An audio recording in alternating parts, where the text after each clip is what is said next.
Have you ever wondered why it feels so hard to get things done?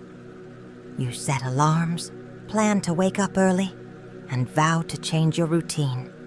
But when the day begins, everything seems impossible. Minutes turn into hours, and your blanket feels like a shield against a world you don't want to face. Is the problem with you, or is something much bigger going on? The cursor blinks on your screen. Your to-do list stares back at you. And yet, you remain frozen, seeking relief in the endless scroll of Instagram. It's as if you're waiting for something magical to spark your motivation. But that magic never comes. The question is, why, in a world filled with tools and technology, are we more stuck and unmotivated than ever? The answer might surprise you. We live in the age of overstimulation. Never in human history have we had so much access to instant pleasures. Social media, bite-sized videos, food delivered to your door.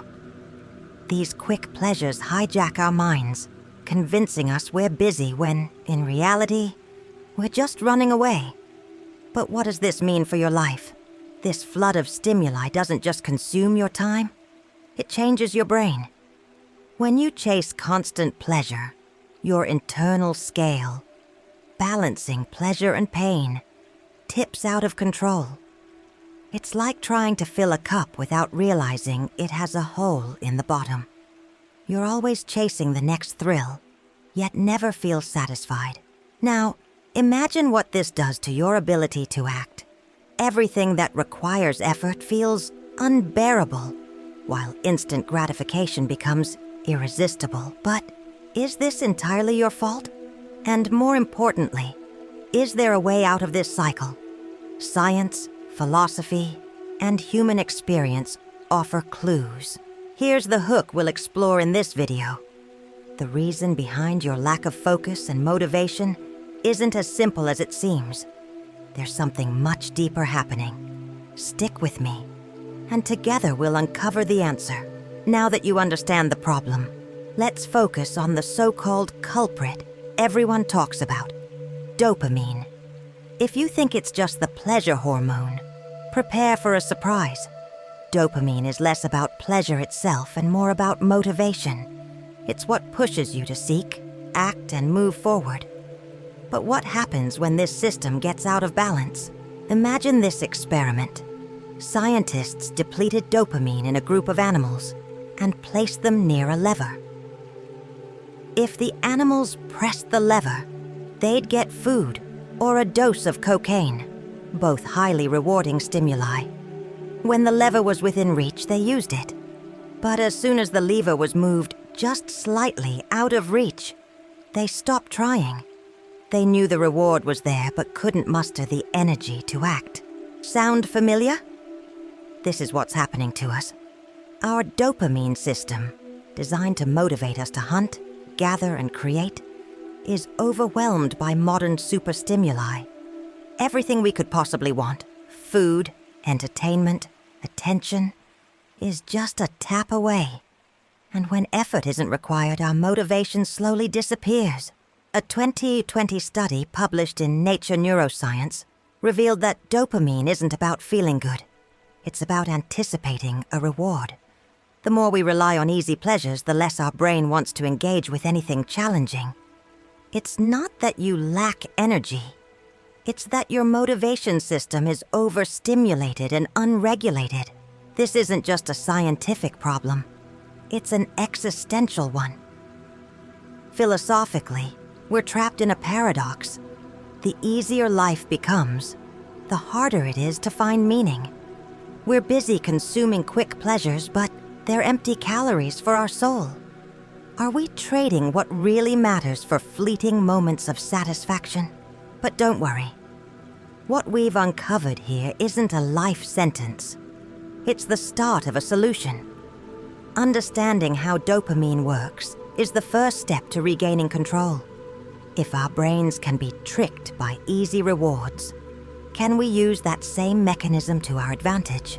The answer lies ahead in the next chapter. Now that we understand how dopamine influences motivation, Let's talk about a silent enemy dominating your day-to-day life. Overstimulation. Think about the last 24 hours.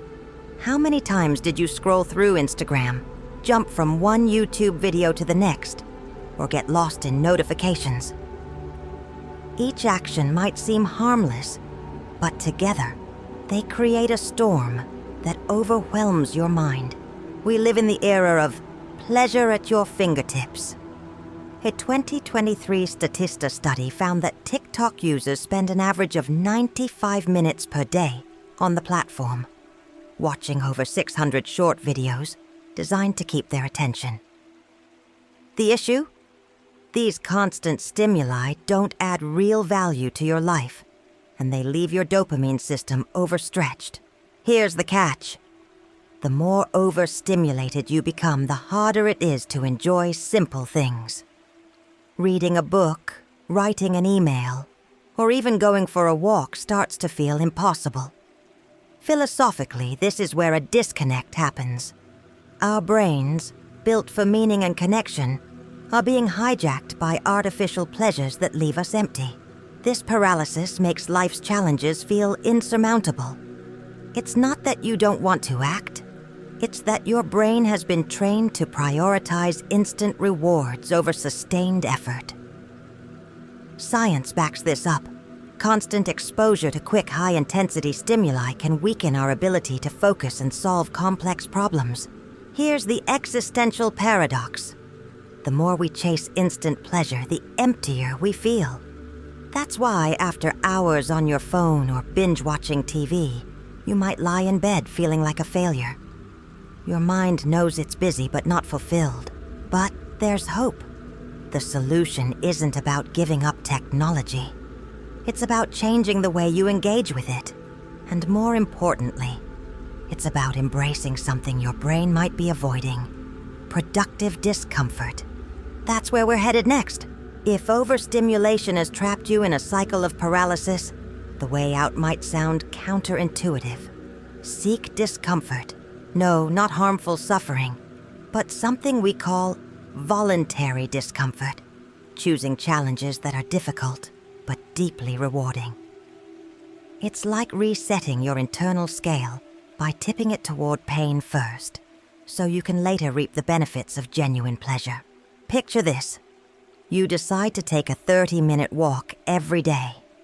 At first, your body complains, and your mind invents excuses. But as you stick with it, something incredible happens. Research shows that regular physical activity can increase baseline dopamine levels by up to 30%. Frontiers in Psychology, 2019. Beyond the science, the sense of accomplishment itself brings a natural, lasting satisfaction. Here's the paradox. When you consciously choose discomfort, your brain rewards you with lasting joy. Philosophically, this ties back to the human experience. If instant pleasure enslaves us, effort sets us free. It's as if the pain you endure now plants seeds for a richer, more meaningful harvest later. So why does this work? It all goes back to the pleasure-pain balance. When you engage in hard tasks, studying, exercising, creating something new, your brain activates gremlins on the pleasure side to offset the initial pain. Like the gremlins of pain, they linger a bit too long, giving you a longer-lasting sense of fulfillment. The key is finding challenges that stretch you, but don't overwhelm you. You don't need to run a marathon tomorrow. Start by writing 1 paragraph a day, reading a few pages of a book, or cooking a homemade meal. These small steps pull you out of autopilot and anchor you in the present moment. Philosophically, embracing voluntary discomfort echoes a timeless truth. Action is what gives life meaning. Waiting for external salvation doesn't work. We find purpose by facing what's hard. Voluntary discomfort isn't just about doing hard things. It's about rediscovering what truly matters in life. Now imagine pairing this with mindful consumption, as we'll discuss next.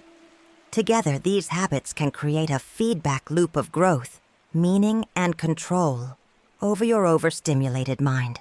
While you're working on rebalancing your internal scale, there's an external force you need to confront. Algorithms. They're designed to capture your attention and keep you scrolling, clicking, and watching. If you're not actively controlling what you consume, you can bet the algorithm is doing it for you. And it's not looking out for your well-being. Social media platforms are built to be addictive.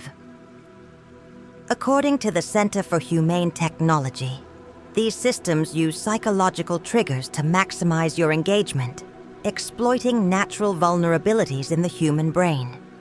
Every like, notification, and autoplay video delivers a small dopamine hit, keeping you trapped in the cycle. The question is, how do you break free without abandoning technology altogether? The solution isn't about quitting cold turkey.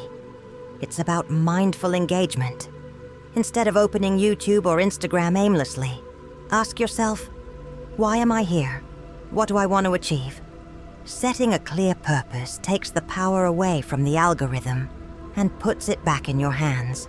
For example, if you're interested in neuroscience, intentionally search for videos or articles on that topic. By consuming content with a goal in mind, you stop being a passive participant in the algorithm's game. Studies show that purposeful consumption not only reduces feelings of wasted time, but also enhances learning and satisfaction. Philosophically, this is an act of rebellion. In a world where algorithms dictate so much of our attention, choosing what you consume is a statement of freedom. Even small decisions like following creators who inspire you or setting time limits on your apps help you reclaim control. This isn't just about breaking free. It's about creating space for something better. Now imagine combining this mindful consumption with the voluntary discomfort we discussed earlier. Together they can shift your focus away from distractions and toward meaningful growth. But the equation isn't complete without one more vital piece: connecting your body to this process. Let's explore that next. If your mind feels overloaded with endless stimuli, your body might hold the key to finding balance. In today's world, we're so focused on screens and mental tasks that we forget one crucial truth. Our biology hasn't changed. Movement isn't just a physical need. It's a bridge to better mental health and emotional stability. Studies from the American Psychological Association, 2022, show that regular walks can reduce anxiety by up to 47%. And here's the best part. You don't need intense workouts or hours in the gym. A simple 30-minute walk can trigger a release of dopamine and endorphins, naturally resetting your brain's reward system. Exercise also brings you back to the present. Whether it's running, dancing, or just stretching, movement disconnects you from the overstimulation of digital life and anchors you in the here and now. Philosophically, it's a way to align your body and mind in harmony, reconnecting with what it means to be truly human. You don't need to find the perfect activity. It could be as simple as walking in a park, gardening, or playing catch with your dog. The goal is to break free from stagnation and create a daily ritual that grounds you. Prioritizing physical activity isn't just about fitness. It lays the foundation for tackling mental challenges. Small, consistent actions lead to transformative changes.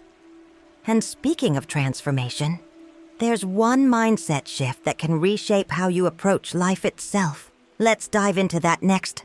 Now that your mind and body are starting to align, let's talk about something that can completely change the way you face challenges: your mindset. How often have you told yourself, "I'm not good at this"? What if you added one simple word? "I'm not good at this yet." That small shift in language can reshape your entire approach to life. This idea comes from Dr. Carol Dweck, the psychologist behind the mindset theory. She studied how children reacted to failure. While some saw it as proof they weren't capable, others embraced it as an opportunity to learn. The difference? Their mindset. Fixed mindsets view abilities as unchangeable, while growth mindsets see every skill as improvable with time and effort. This isn't just motivational talk. It's grounded in neuroscience. Studies show that the brain is plastic, meaning it can rewire itself throughout your life. When you approach a challenge believing you can improve, your brain literally starts forming new neural connections. Each failure becomes a stepping stone toward progress. Philosophically, this is a reminder that life is a process, not a destination. No one is born ready. Not knowing something isn't failure. It's an invitation to explore, grow, and improve. Yet isn't just a word. It's a mindset that values effort over instant results. How can you apply this? Start small. Instead of avoiding tasks you find difficult, tackle them head-on with the belief that improvement is possible. Whether it's learning a new skill, solving a tough problem, or simply practicing patience, focus on the process, not just the outcome. Every effort counts. This mindset shift is what keeps you moving forward, even when doubts and setbacks arise. It reminds you that growth is always within reach. And now, as we approach the conclusion, the question becomes, what will you do with everything you've learned so far? We've reached the end, but this is only the beginning of your journey. Remember where we started, that overwhelming feeling of being stuck, unable to get anything done. Today, you've uncovered the deeper reasons behind it. It's not your fault. The modern world has overloaded your brain with constant stimulation and stolen your sense of control. But the good news? You can take it back. We've explored the impact of overstimulation, the role of dopamine, and how to rebalance your internal scale. You've learned the power of voluntary discomfort, the importance of connecting with your body, and the transformative potential of adopting the yet mindset. Now the choice is yours. You can continue letting algorithms and instant pleasures dictate your life. Or you can start making small changes, setting a goal for what you consume, taking that first walk, or facing a challenge with curiosity instead of fear. No action is too small if it's moving you forward. The most important takeaway? You're in control. Every little decision adds up, creating a path toward a better version of yourself. So, what will you do now? That answer lies in your hands. The journey is long, but you've already taken the first step.